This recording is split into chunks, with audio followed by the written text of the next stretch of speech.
ada tak experience yang kau tak pernah lupa? Tak boleh lupa lah. Allah Akbar. Allah masa Ni kita bukan nak cerita ayat kita just nak tahu macam mana orang hadap benda tu masa dekat padi ni tu lah. Masa kat padi ni sebab baru lagi. Untuk mula-mula tu macam kita pun belajar tak apalah customer kan. Tapi mula-mula tu kita dengar kita mengalah. Tapi bila dah lama-lama tu kita dah pandai sikit kan. Kita tegal sikit lah. Kalau kita salah kita akui lah salah kita. Tapi kalau kita tak salah kita fight lah. Okay, faham. Sebab customer kadang-kadang dia beli kat tempat lain. Dia kata dia beli kat situ.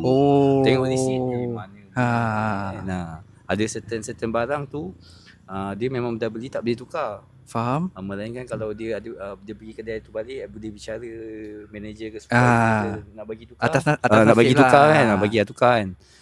So bila dia beli kat mana, kat Melaka kat mana lah. Tiba-tiba dia kata datang nak tukar sini kan. Tak boleh lah kan. Faham.